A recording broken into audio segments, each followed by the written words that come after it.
I'm Sam Roberts of the New York Times, and welcome to the New York Times Close Up. On this program, we feature leading newsmakers and the New York Times journalists who cover them. This week, is your face really your own? A strange question, but increasingly relevant as face recognition technology is increasingly used, while making our own personal lives less anonymous and more profitable. New York Times business reporter Kashmir Hill tackles tech and privacy in her new book, Your Face Belongs to Us. But first, after decades of failed peace talks, expanding Israeli settlements, geopolitical meddling, alarming terror attacks, and subsequent bombing campaigns that have cost thousands of innocent lives, a two-state solution to the current Israel-Hamas war in the Middle East seems as remote as ever. That hope of the Oslo Accords of the 1990s, however, has been reignited, according to New York Times editorial board member and Pulitzer Prize winner Serge Schmemann. He joins us now from Washington, D.C. Serge, remind us, this was in the 1990s, it was 30 years ago. What were the Oslo Accords? Yeah, it was exactly 30 years ago, September, when Arafat, Yasser Arafat, the PLO leader, and the Rabin, who was soon to be assassinated, shook hands on the White House lawn and signed what are known as the Oslo Accords. The Oslo Accords were not really a peace settlement.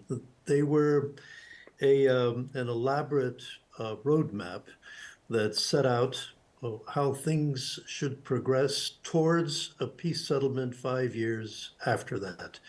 The idea was that authority would be incrementally transferred to the Palestinians. They would hold elections, they would start policing terrorists, and then you would start tackling the difficult issues. So all the really tough issues were left for the future, like the status of Jerusalem, the right of Palestinians to return to their homes, the boundaries of a future Palestinian state. In fact, a Palestinian state was never mentioned in the Oslo Accords, but they were supposed to build trust. And of course, it never happened. Very soon after that, the Hamas, which is, again, of course, currently in the news, was then a much smaller and less powerful organization, but they staged a series of suicide bombings. The Israelis had several provocations. There was a war in South Lebanon. So within 6 months, and of course, the most horrible thing that happened, Yitzhak Rabin, the prime minister who signed those accords, along with Shimon Peres, his foreign minister, he was assassinated. He was assassinated. That was shortly after I arrived. And that set the stage for elections and set the stage for all sorts of events, which led 6 months later to the election of Benjamin Netanyahu, who has been the prime minister on and off ever since. So did Rabin and Arafat go too far? Were they too far ahead of their own constituencies in reaching that agreement, as vague as that agreement was? I suspect people have been debating ever since what it is that doomed the Accords. I would actually argue that they didn't go far enough, because what they didn't establish was what the end product should be. If they had said from the beginning, we're looking at a Palestinian state, you could leave the boundaries open for a while because there were settlements to be discussed and other issues, but by leaving the real end product open, they did open the door to all kinds of misinterpretations, and I think they let both sides, the extremists on both sides, start meddling with it. I think if they had been a bit more specific about where they were headed, it might have worked better. But again, you can also argue that Arafat is a revolutionary leader. Revolutionary leaders don't tend to do well once they have to take charge of serious politics. that you can find many causes why it foundered, but I think ultimately, um, I believe it didn't go far enough in setting an end goal.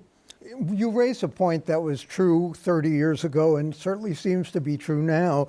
How do you reconcile Israel's return to the Promised Land after an unspeakable tragedy, the Holocaust, and the Palestinians' dispossession and humiliating occupation? Is anything different now? How do you reconcile those two things? I don't think you have to reconcile them. I don't think that's the issue, and I don't think they can be reconciled. A national narrative is a true thing that is very hard to undermine, and both those narratives are totally valid. I mean, the creation of Israel is a miraculous event in history. To take a people who've suffered so much and to bring them back to the land where they were millennia ago. And at the same time, the Palestinian narrative is true. In 48, they were pushed out of homes in which they had lived for many generations, pushed into refugee camps. So those two narratives will remain. I think the key is for each side to acknowledge the other's history, to acknowledge the other's narrative. I mean, it's important, for Palestinians to recognize where the Jews come from, what is, their suffering, their history, their vision, and vice versa. The Israelis should understand that these people were pushed off their land and are being hounded today and are occupied. And occupation is a totally humiliating, permanently humiliating experience. When I was there, it was horrible to watch. And if you read the story in today's times about what these extremist settlers are doing, just coming up, harassing, shooting people, even killing them sometimes, it's intolerable.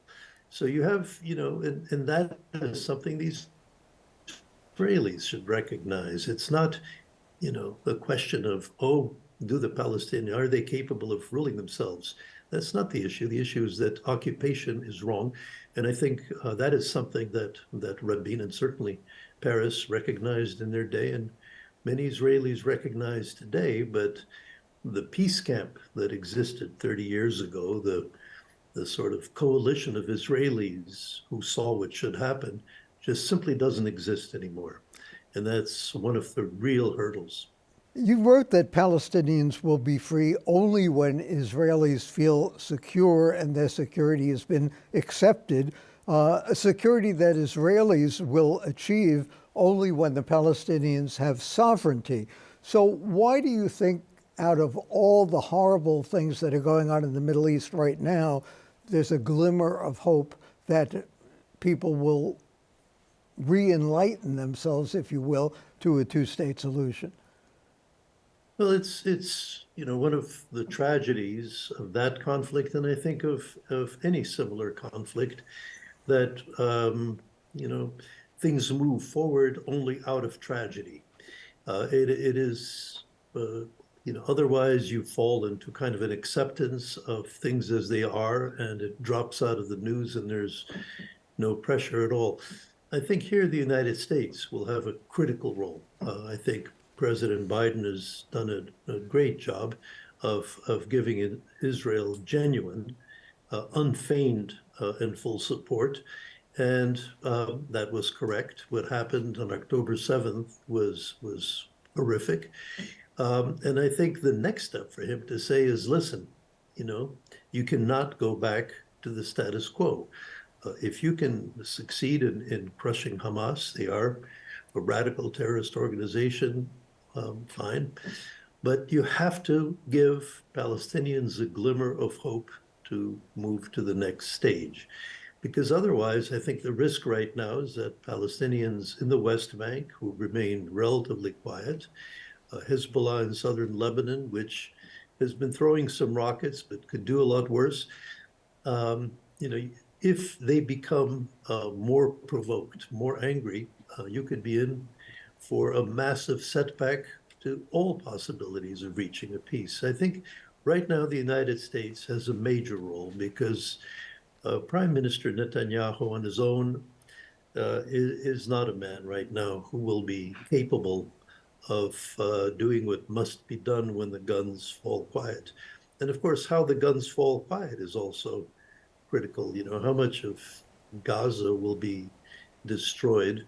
What kind of feelings will be left in the people there? I mean, this is a critical time to try to give Palestinians who are currently being mangled ruthlessly in Gaza, and others in the West Bank are watching, and the whole Arab world is watching right now, to give some glimmer of hope and say, okay, you know, we're going through hell today, but after this, we will get back to seeking what is, in my view, the only answer, which is two states side by side.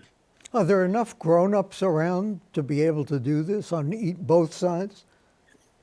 There are, you know, I think the Biden administration understands this. I think there are many Israelis. Netanyahu had to bring in generals and respected figures into this war cabinet that he formed, who are people who understand the situation. There are certainly many Israelis like Ehud Barak who are still there. So there are people who know what has to be done and who even know how to do it. One of the curious things about the Middle East conflict is you sort of know what the two states would look like. I mean, anybody who's followed this process over the decades can probably sketch them out today, make some allowances for the more established settlements, you know, find a way to divide Jerusalem. All that has been hammered out endlessly. It's, as you say, to find the coalition of grown-ups who could get there. But Benjamin Netanyahu is a very experienced operator. You know, he has not gotten rid of his original cabinet. They've been pushed to the side for the duration of hostilities. But that cabinet includes two true radicals. I mean, two people who really want to just completely spread Israel all the way through the West Bank, and you know, everything they say is just sort of verges on lunacy. And of course, on the other side, you have elements of Hamas that are probably the same. But there are people who recognize what has to be done and how to do it.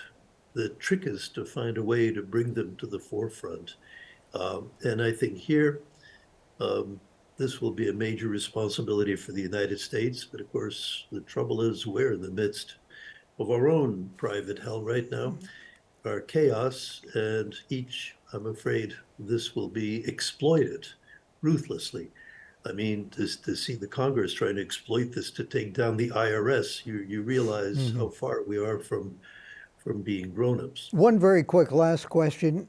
Can Netanyahu become a Nixon to China statesman in this, or is he not qualified to do that? I think it's too late. When I was there, again, 30 years ago, I got to know him quite well. And, you know, he was a man who could have been, perhaps, who could have tried to work for a different outcome. You know, it was more political considerations then. I think in many ways, you know, we, the United States, didn't really work enough with him and didn't recognize how to work with him in time. I think at this stage, though, he is now associated in the mind of many moderate and left-wing Israelis with the current crisis. They hold him responsible for it in some ways, not directly, but in having allowed the intelligence services not to see this coming. So I think he is now, I mean, I'm not there, this is all personal speculation, but I think he's a spent force. Thank you, Serge Schmemann. Serge Schmemann of the New York Times editorial board, joining us from Washington. Coming up next, facial recognition technology and its impact.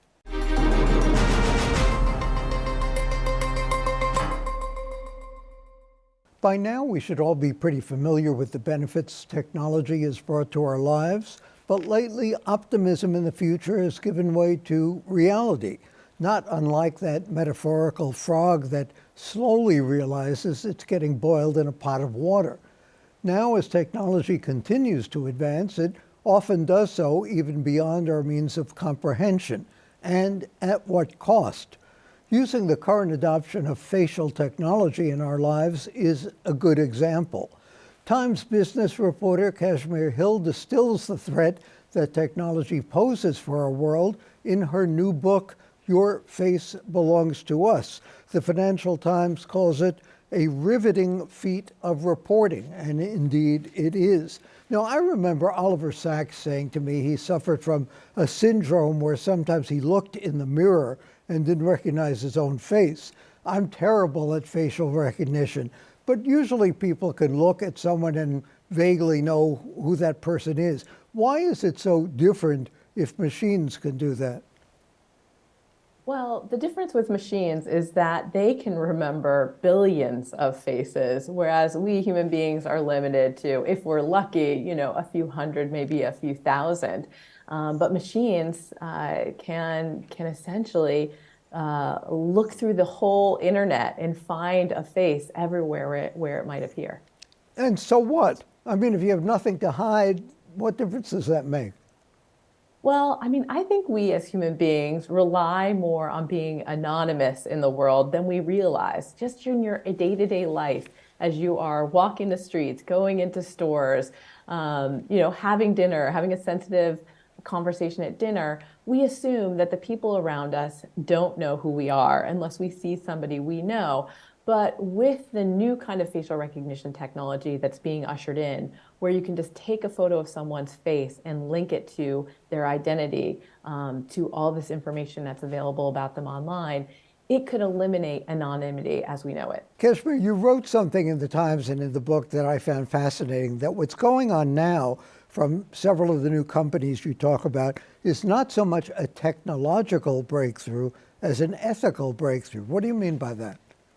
Yeah, this was really interesting to me because when I first discovered the existence of Clearview AI, one of these companies that had scraped billions of photos from the public web to create a facial recognition app, I assumed that they must have had some kind of technological mastermind, that they'd made this breakthrough to make the internet searchable by face.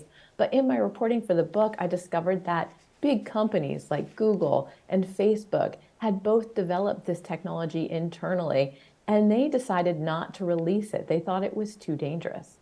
And why have these other firms, these new firms, decided that's not a handicap, that they should just go ahead and do it? Well, Clearview is a tiny New York-based startup, and it saw this as an opportunity. I call it ethical arbitrage.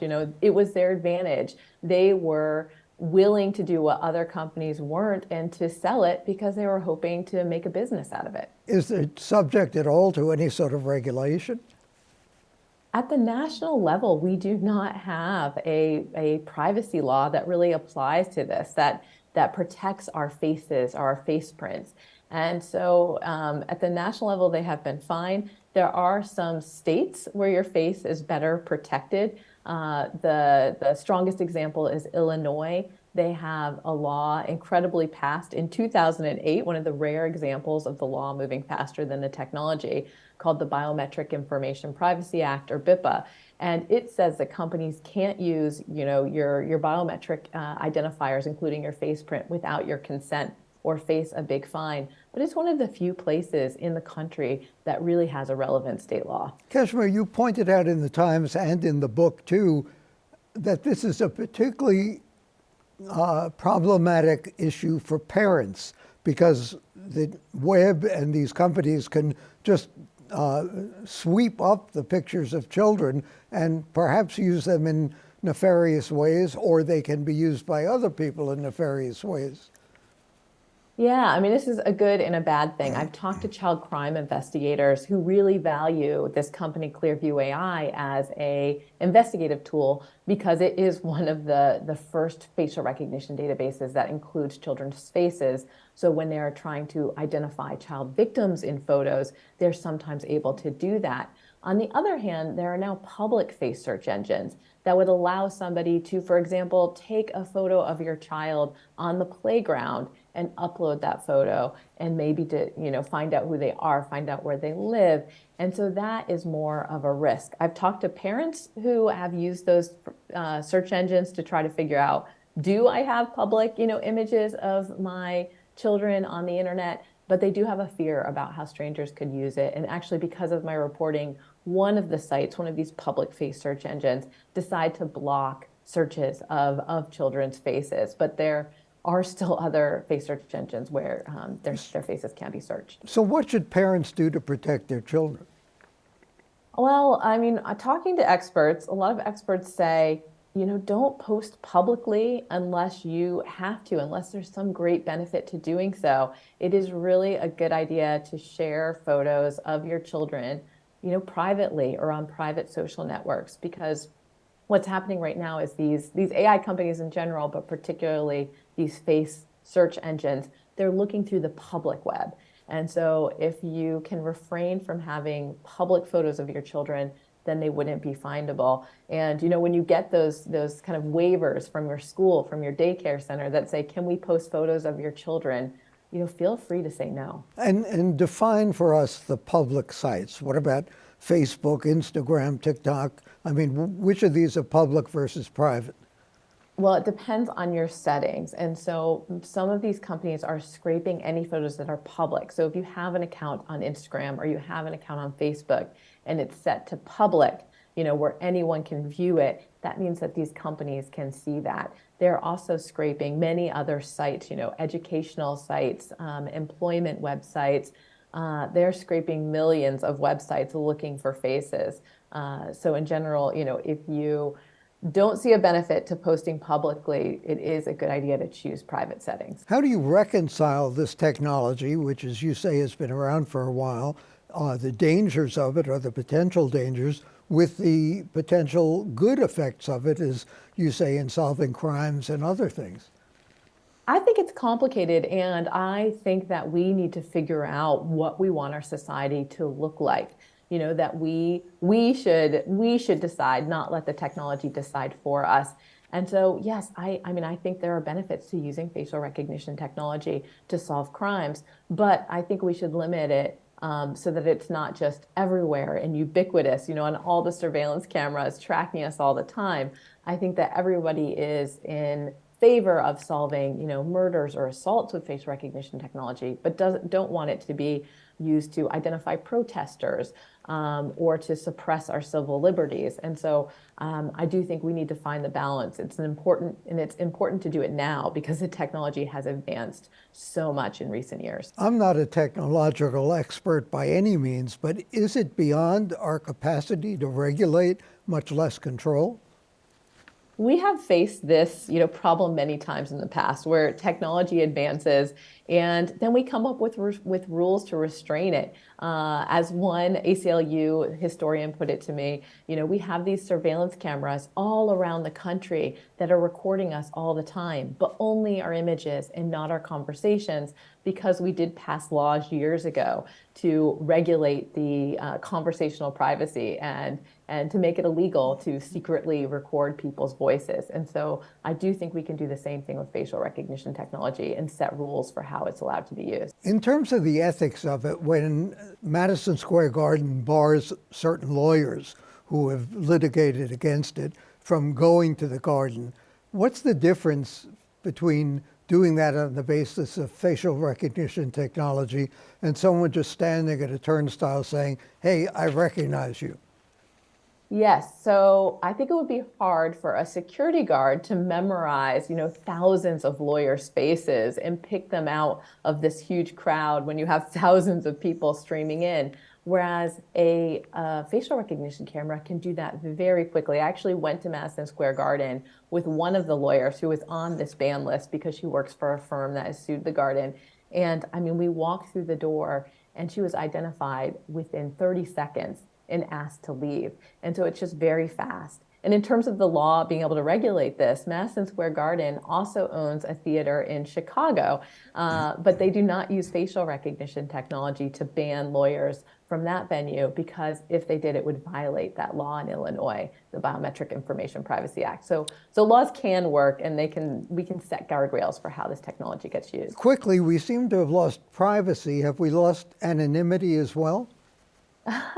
I think that we can still protect privacy and that we can maintain our anonymity, but we do need to choose to do so. We need to act, and we would need to pass rules because the technology right now as it exists could mean the end of anonymity. Thank you so much, Kashmir Hill. Her book, Your Face Belongs to Us, correspondent for the New York Times in the business section. And coming up next, I'll share some personal thoughts on neighborhood names.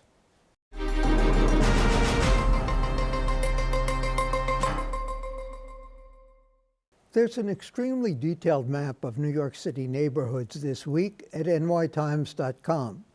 Larry Buchanan compiled it after consulting historians, buying too many old maps, and culling more than 6,000 comments from readers about which communities they inhabit. What struck me is how many people in neighborhoods that became emblematic of urban neglect fudged their answers. I'll fess up. Even in the 1950s, when I was growing up in Brownsville, we embroidered where we lived when anyone asked. Brownsville, as Alfred Kazin wrote in 1951 in A Walker in the City, became, quote, a place that measured all success by our skill in getting away from it. So like most of our neighbors living on the edge, when anyone asked, we proudly said we were from Brooklyn. When pressed, we said East Flatbush. The demographics of Brownsville are radically different today. A neighborhood that was predominantly Jewish is now mostly black. But what was striking about the Times map and the accompanying analysis was the large minority of residents who still prefer to call their neighborhood something else. According to the small sample of readers' comments, more than a third of the people in Brownsville say they live somewhere else. The South Bronx is even more of a pariah. About 2/3 prefer to refer to their enclave as Melrose or Morrisania. In terms of nomenclature, Soho has overtaken Little Italy, but most people living in Hudson Yards still call the new neighborhood on Manhattan's West Side Hell's Kitchen. Some New Yorkers aren't impressed by the neighborhood names developers invent to embellish their projects. Some even engage in reverse snobism. I remember asking Fred Friendly, the president of CBS News, where he called home. His house was in Riverdale. He always insisted, though, that he lived in the West Bronx. For the New York Times and CUNY TV, I'm Sam Roberts.